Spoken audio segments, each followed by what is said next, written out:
नहमदहु व नुसल्ली अला रसूलिहिल करीम अम्मा बाद फ़अऊज़ु बिल्लाहि मिनश शैतानिर रजीम बिस्मिल्लाहिर रहमानिर रहीम।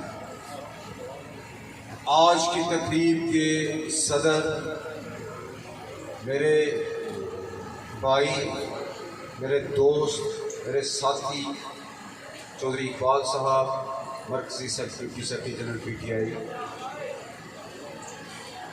और तकरीब के मेज़बानान राजा अकरम साहब, चौधरी मुश्ताक साहब, और स्टेज के ऊपर बैठे हुए मेरी पार्टी के सीनियर लोग, पंडाल के अंदर बैठे हुए PTI के दोस्त, बुजुर्ग, नौजवान और जितने लोग आज हमारे काफ़िले का हिस्सा बने, उन सबको खुश आमदीद। राजा अकरम साहब, मैं आपको इन सारों के सामने दुआ बना के सैल्यूट पेश करता हूं। आप पिछले 3-4 महीनों से दिन रात मेरे साथ चल रहे हैं। सवेरे 9 बजे आवाज़ दी, आप 9 बजे पहुँचे, रात को 4 बजे आप घर गए। मुझे ये सब चीज़ें आपकी पार्टी के लिए कुर्बानियाँ सब नज़र आ रही हैं। अल्लाह रब्बुल इज़्ज़त आपको उसका अजर भी इंशाअल्लाह।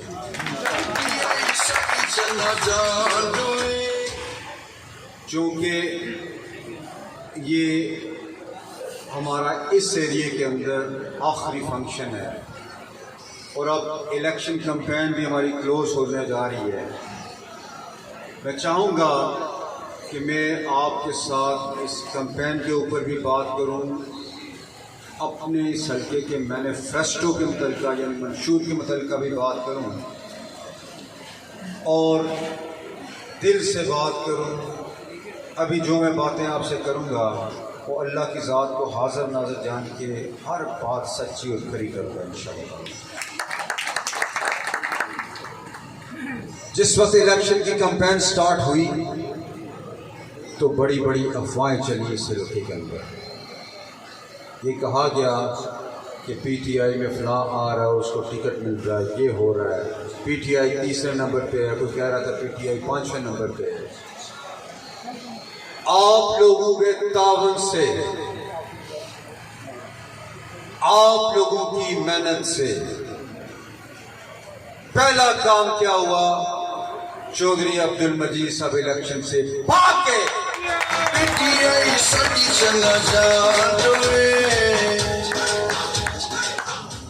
दूसरा काम ये हुआ, अब बच्चा बच्चा इस हल्के का, हर जवान, हर बुजुर्ग, चाहे जिस मर्जी पार्टी से ताल्लुक रखते हो, हर बच्चे की ये जुबान पे अगर PTI सीट ले गई है,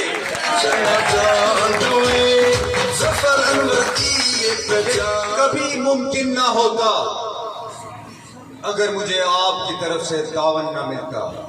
ये कभी मुमकिन ना होता अगर अल्लाह की ब्लेसिंग्स ना होती। यकीन जानिए, जिस तरह आपको यकीन है कि रात के इस पहर के बाद सुबह होगी, इसी तरह मुझे यकीन है कि आज़ाद कश्मीर के अंदर PTI की इंशाल्लाह गवर्नमेंट बनेगी और ये सीट भी PTI इंशाल्लाह जीतेगी।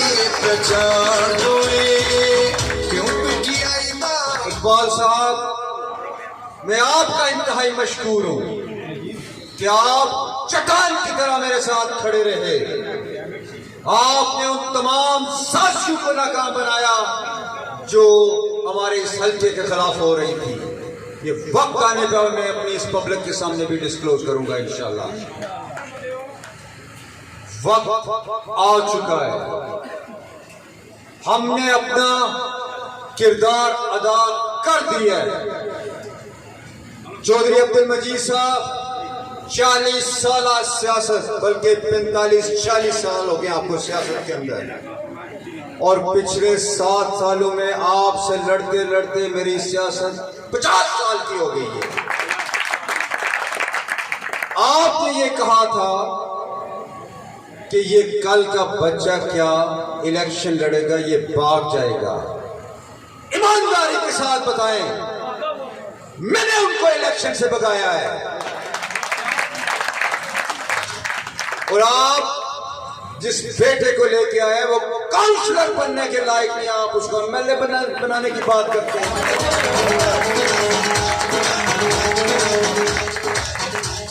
आपने इस हल्के का बदतरीन इस्तेसाल किया।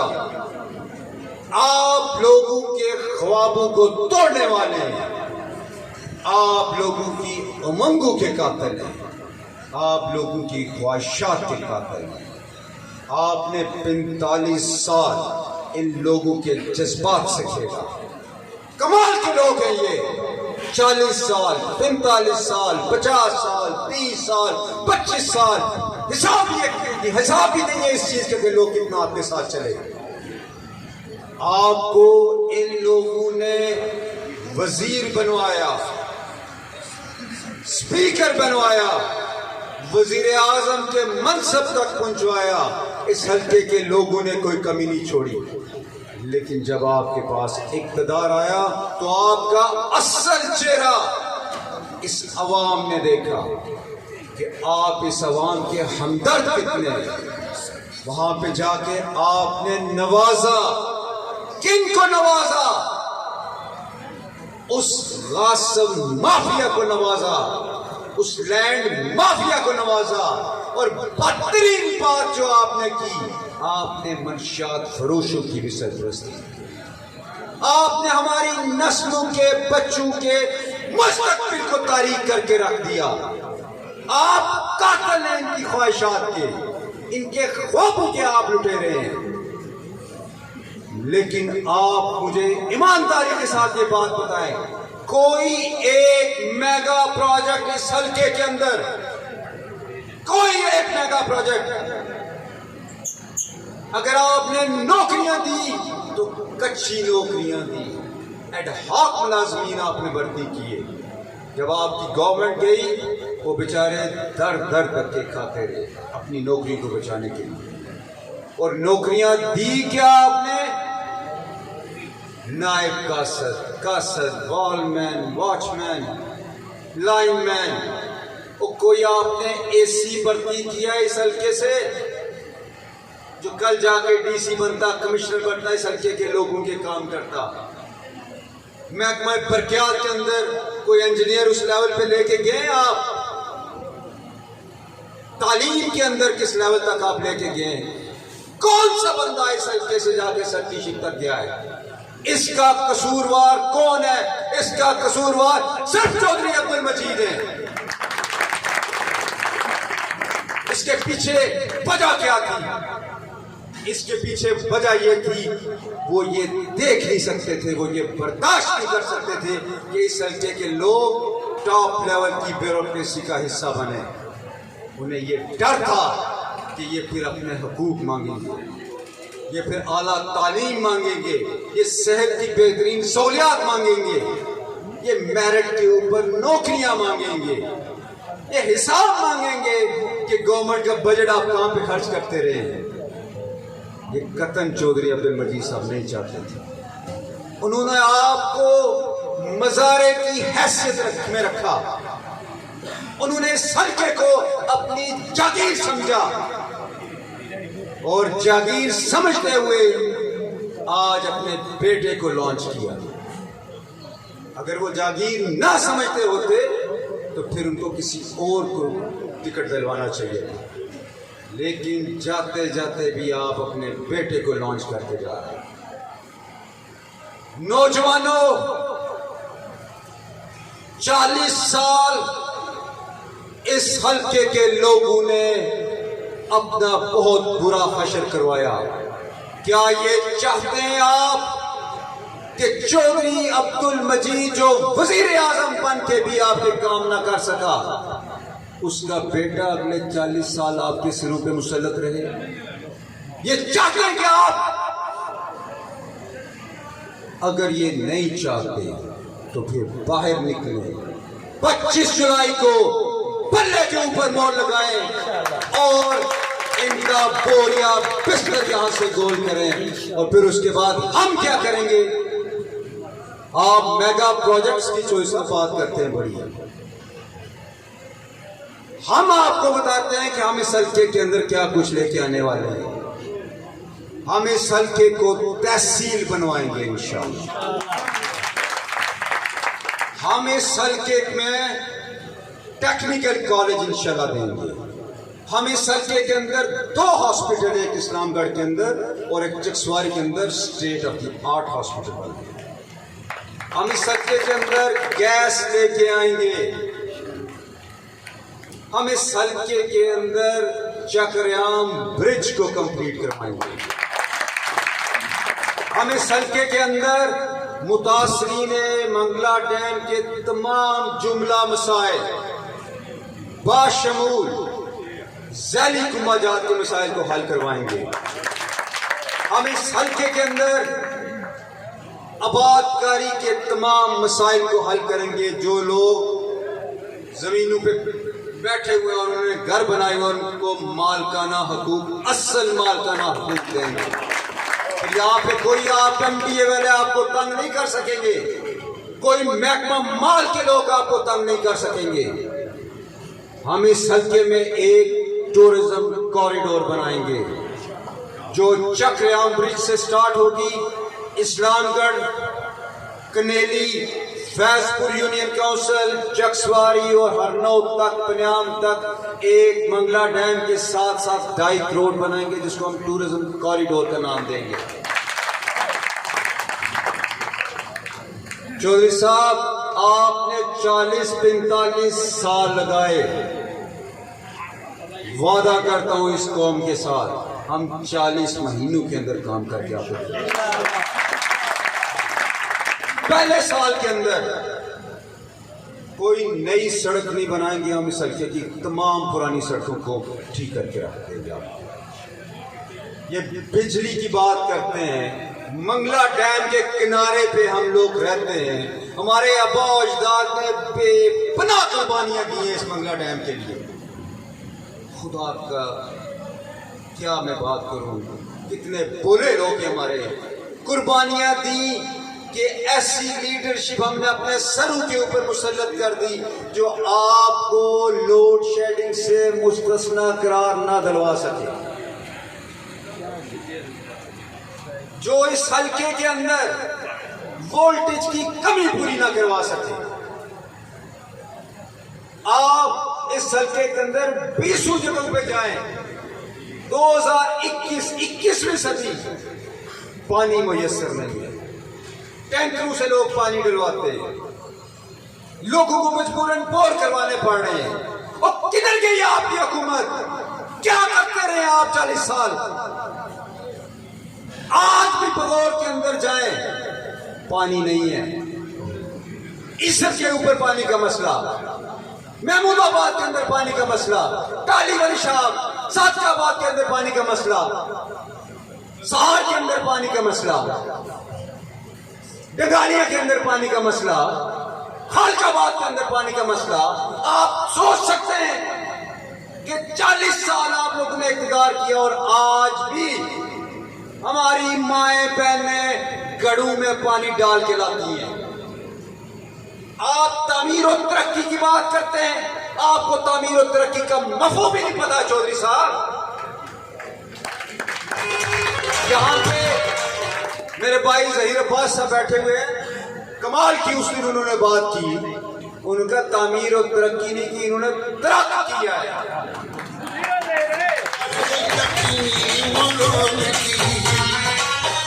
और दूसरी एक और बंदे ने बड़ी खूबसूरत बात की।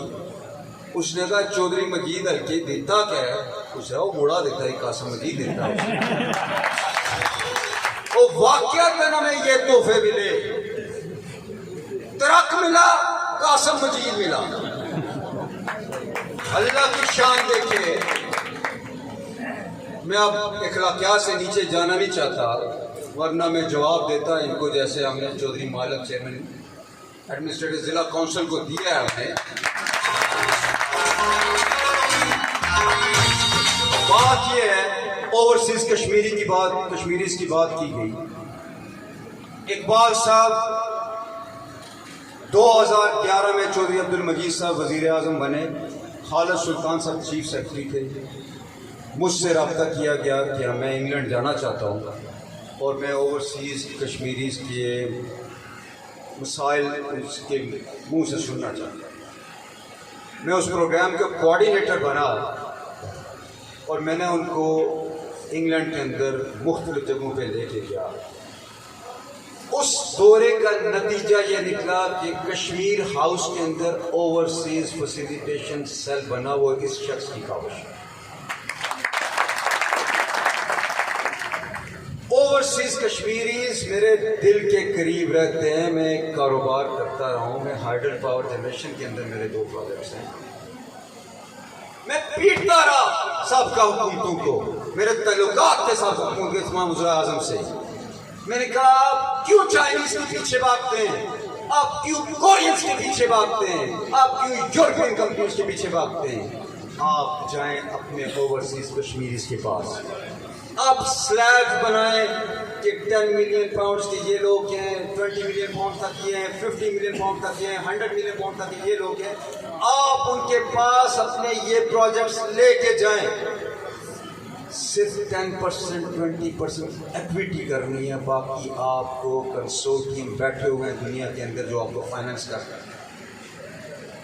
लेकिन जो बात आरफ साहब ने की, क्या कहूं इस लीडरशिप को,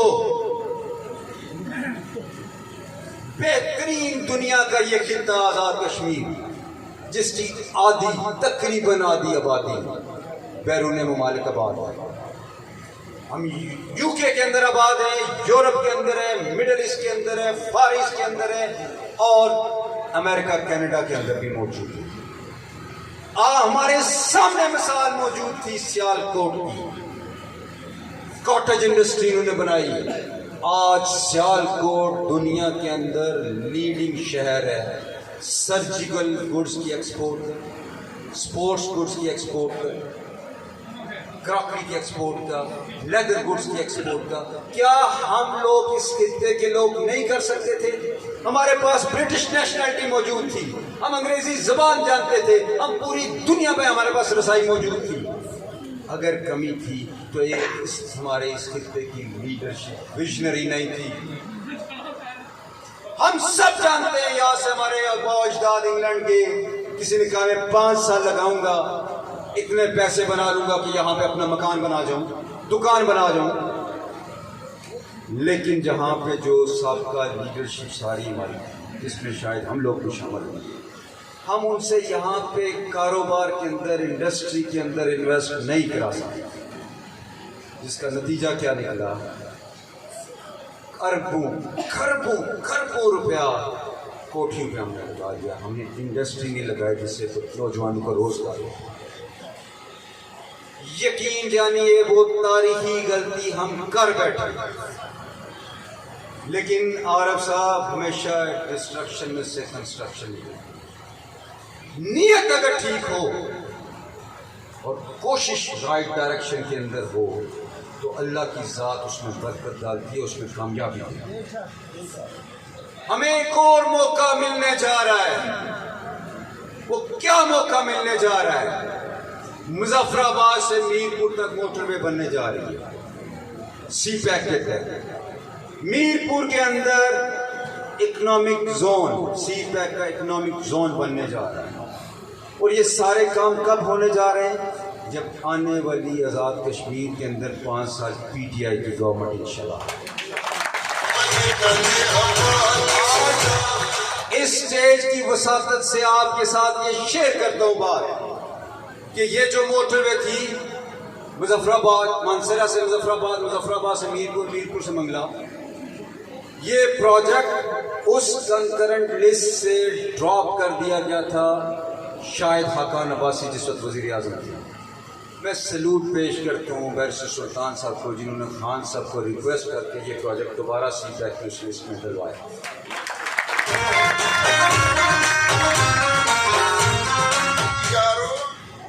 मौका नौजवानों, मौका आ चुका हुआ है। मैं ये जो काम है, सड़कें, पानी के मसाइल, बिजली के मसाइल, एजुकेशन जितने सेटअप हैं उनको अपग्रेड करना, उनके अंदर स्टाफ की फराहमी को यकीनी बनाना, अस्पतालों को ठीक करना, उनके अंदर मेडिकल स्टाफ की फराहमी को यकीनी बनाना, मुझे ये कतन कोई मुश्किल नहीं लग रहे। अगर मुझे कोई चैलेंज लग रहा था तो वो हजारों की तादाद में जो बेरोजगार नौजवान यहाँ, मेरे लिए सबसे बड़ा कंसर्न वो चैलेंज। इसके लिए हमें बड़ी मजबूत किस्म की, बड़ी जामिया किस्म की एक हिकमत अमली मुरतब करनी पड़ेगी। मैं उसके खत हाल 2-3 आपके साथ शेयर करूंगा। हमें सरकारी नौकरियां जितनी मैक्सिमम हो सकी हल्के के अंदर इंशाल्लाह लेके आए और मेरिट की बुनियाद के ऊपर नौकरियां देंगे इंशाल्लाह। उसके साथ साथ हम आपके लिए प्राइवेट सेक्टर को इंसेंटिव्स देंगे, टैक्स के अंदर रिलैक्सेशन देंगे कि आए इन्वेस्टमेंट करें टूरिज्म के अंदर, हाइड्रो पावर जनरेशन के अंदर, मिनरल एक्सप्लोरेशन के अंदर और सर्विसेज सेक्टर के अंदर इन्वेस्टमेंट करें ताकि हमारे नौजवानों को रोजगार मैसर आ सके। और उसके साथ साथ 2 प्रोग्राम्स पाकिस्तान के अंदर पिछले बजट में कामयाब नौजवान प्रोग्राम इमरान खान ने दिया, जिसमें नौजवानों को मुख्तलिफ कारोबारों के लिए 5 लाख से लेकर 2.5 करोड़ तक के आसान शराइत के ऊपर कर्जे दिए जा रहे हैं। और इस बजट के अंदर 1.5 लाख से लेकर 5 लाख तक बिला सूद कर्जे आसान शराइत के ऊपर दिए जा रहे हैं। नौजवानों, मैं अक्सर वो बात करता हूँ और वो मेरे दिल को लगती है, इसलिए बात करता हूँ कि अली बाबा का जो मालिक है जैक मा, वो ये कहता होता है कि कारोबार की तरफ आओ, कारोबार की तरफ आओ। आप सियालकोट जाएं, आप फैसलाबाद जाएं, आप गुजरांवाला जाएं, घर घर के अंदर कॉटेज इंडस्ट्री लगी हुई है। एक आम सा हुनरमंद कारकुन महीने का 50,000 लाख रुपया 2-2 लाख रुपया कमा। हम अपने आप को 15,000, 20,000, 25,000 इन तनख्वाहों के ऊपर महदूद कर रहे हैं। क्यों? इस वास्ते कि आपकी सोच को महदूद कर दिया। ये तमाम चीजें जो आपसे बात कर रहा हूं, मैंने आपके साथ शुरू में बात की है कि दिल की बात करूंगा, खरी और सच्ची बात करूंगा, अपने ख्वाब आपके सामने रखूंगा। ये मेरा ख्वाब है। मुझे खुदा की कसम से सियासत में आने की कतई कोई जरूरत नहीं थी। जो लोग मुझे जानते हैं, आजाद कश्मीर के वज़ीर आज़म मेरे पास आया करते थे, आजाद कश्मीर की सारी ब्यूरोक्रेसी मेरे पास आती थी, मैं बादशाह घर बन के काम किया करता था। ये आज मैं गली गली क्यों जा रहा हूँ, आज मोहल्ले मोहल्ले क्यों जा रहा हूँ, खुदा की कसम से आपके लिए जा रहा हूँ।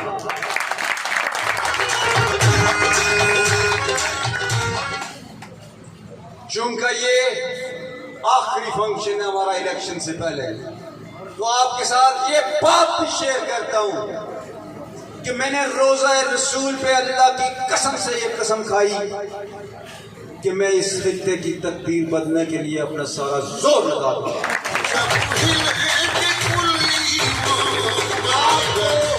आने वाला वक्त बताएगा कि इस शख्स की कोई जाती गर्ज नहीं है। ये शख्स अगले 5 साल आपके लिए वक्त करता है,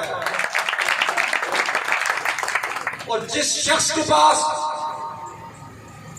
इमरान खान जैसा लीडर हो, कश्मीरी की पहचान वर्सेस सुल्तान जैसा लीडर हो, वो मार नहीं खा सकता। और नौजवानों, बुजुर्गों, उस इमरान खान की बात जरूर करूंगा जो सच्चा खरा आशिक रसूल, याद रखिए, जिसको नबी करीम सल्लल्लाहु अलैहि वसल्लम अपने रोजे के अंदर बुलवाते हैं, जिसको अल्लाह की जात अपने घर के अंदर बुलवाती है, जो नंगे पांव रोज़ा रसूल पे जाता है, जो दुनिया के अंदर बात करता है तहफ़्फ़ुज़ नामूस रसालत की, जो दुनिया को ये कहता है कि हॉलोकॉस्ट के ऊपर अगर आप शोर मचाते हैं तो हमारे नबी करीम सल्लल्लाहु अलैहि वसल्लम की तफस के ऊपर भी आप उसी तरह खड़े हो, जो दुनिया को ये बताता है कि कश्मीर कोई एक जमीन के खित्ते का मतलब मसला नहीं है, ये तकरीबन 2 करोड़ इंसानों का मसला है, उनकी पहचान का मसला है, उनकी राइट ऑफ सेल्फ डिटर्मिनेशन का मसला है। और जो अक़वाम मुत्तहिदा की जनरल असेंबली के उस स्टेज पे खड़े होकर ये कहता है, वार्न करता है दुनिया को कि इंडिया और पाकिस्तान 2 एटॉमिक पावर्स हैं, और अगर ऐसी नहज आ गई जहाँ पे कन्वेंशनल वार होती है, रवायती जंग होती है, और हम उस जगह पे चले जाते हैं जहाँ पे हमारे लिए कोई रास्ता नहीं बचता, तो बहैसियत मुसलमान हम ला इलाहा इल्लल्लाह पे बिलीव करते हैं। We will fight for the rights of Kashmiri people। वो ये बात करता है, उसके ऊपर इल्जाम लगाया जा रहा है कि वो तकसीम कश्मीर के काम के फार्मूले पे काम कर रहा है। ये बात मेरे नौजवानों, दोस्तों, बुजुर्गों, पल्ले बांध लो। इमरान खान के होते हुए और उम्मत मुस्लिमा की बेहतरीन पाक फौज के होते हुए कश्मीर के मसले पे कोई कंप्रोमाइज नहीं हो सकता। जो लीडर अमेरिका के अंदर बैठ के, यूरोपियन यूनियन के अंदर बैठ के, OIC में बैठ के ये बात करता है कि कश्मीर का फैसला कश्मीरी लोग करें, जो यहाँ पे 5 फरवरी को कोटली के अंदर ये बात करता है कि अक़वाम मुत्तहिदा की करारदादों पे अमल दरामद के बाद हम कश्मीरियों को ये हक देंगे कि वो हमारे साथ ही रहना चाहते हैं या इंडिपेंडेंट जाना चाहते हैं। मेरे दोस्तों, बताएं कौन सा ऐसा लीडर 72 सालों में हमने देखा जो कश्मीरियों की इतनी लड़ाई लड़ता है। और फिर ये बात करते हैं राजा फारूक हैदर साहब, सिर्फ इलेक्शन स्टंट, सिर्फ लोगों को गुमराह करने के लिए, और चंद नाआकिबत अंदेश लोग अनासर इमरान खान पे इल्जाम लगाते हैं कि वो कंप्रोमाइज करने जा रहा है खत्म नबूवत के बिल के ऊपर। ये हो ही नहीं सकता। जो शख्स ये कहता है कि मेरा आइडियल हजरत मोहम्मद सल्लल्लाहु अलैहि वसल्लम है, जो शख्स ये कहता है कि हम उनकी जूती के खाक के बराबर नहीं है, उसके ऊपर आप इल्जाम लगाएं कि वो खत्म नबूवत के कानून में तरमीम करने जा रहे हैं। सच बोलें, गंदी सियासत की पीठ मामला को ना चढ़ाएं, अवाम को गुमराह ना करें। आपने 40-50 साल बहुत गुमराह कर लिया। मेरे साथियों, ये इलेक्शन कोई आम इलेक्शन नहीं है। हमें पता है, आपको पता है, बच्चा बच्चा आजाद कश्मीर का जानता है कि इंशाल्लाह PTI की गवर्नमेंट आ रही है। लेकिन इस हल्के के लोगों से मुखातब हो, आपके पास चॉइस है कि आप 40 साल उस सियासत को जिसको आपने परवान चढ़ाते चढ़ाते जिन बना दिया, वो क्या आप चाहते हैं कि यही सियासत अगले 40 साल चलती रहे? अगर नहीं चाहते तो निकले फिर 25 जुलाई को पल्ले के ऊपर मोहर लगाएं, PTI को सीट से जितवाएं। आपसे वादा करता हूं, मैंने जब ये कह दिया आपको कि इन्होंने 40 साल लगाए, हम 40 महीनों में मसाइल को हल करेंगे।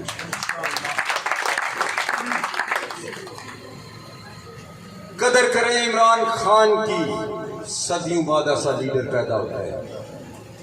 हम उसके सिपाही हैं, ये हो ही नहीं सकता हम कौम के साथ धोखा करें। और फिर मैंने आपके साथ बिल्कुल खरी बात कर दी कि जो शख्स रोजा रसूल पे वादा कर रहा है, मैंने मरना है, मुझे खुदा की कसम से आपका डर नहीं है, मुझे अपनी कब्र में उस जवाबदेही का डर है। जब मैंने आपको ये कहा कि ये काम तमाम मसाइल इंशाल्लाह हल होंगे, और उसके साथ साथ एक और बात भी ऐड करता चलूं, आप लोगों को बहुत रुलाया गया, आप लोगों को बड़ा जलीलो ख्वार किया गया, थानों के अंदर, कचहरियों के अंदर। अगर थाना कल्चर, पटवारी कल्चर ना बदल सका, सियासत छोड़ दूंगा। कि सबसे पहली चीज आपकी इज्जत नफ्स है, इंशाल्लाह वो कोई शख्स मजबूर नहीं कर सकेगा। इंशाल्लाह कोई शख्स इन थानों के ऊपर, पटवारियों के ऊपर अब सियासत नहीं कर सकेगा। हम इन लोगों को ये बताएंगे कि आप पब्लिक सर्वेंट हैं, आप हमारे टैक्सों से तनख्वाहें लेते हैं, आप हमारे लिए इंतहाई मोहतरम हैं, लेकिन हम आपको अपनी इज्जत के साथ खेलने की इजाजत नहीं देंगे। जब ये सारे वादे मैं आपसे कर रहा हूं, आपने झूठे वादे भुगत लिए, 40 साल भुगत लिए, एक दफा सच्चे वादे करने वाले को मौका दिया। इंशाअल्लाह इंशाअल्लाह बाफजले खुदा ये तमाम के तमाम वादे इंशाअल्लाह पूरे होंगे।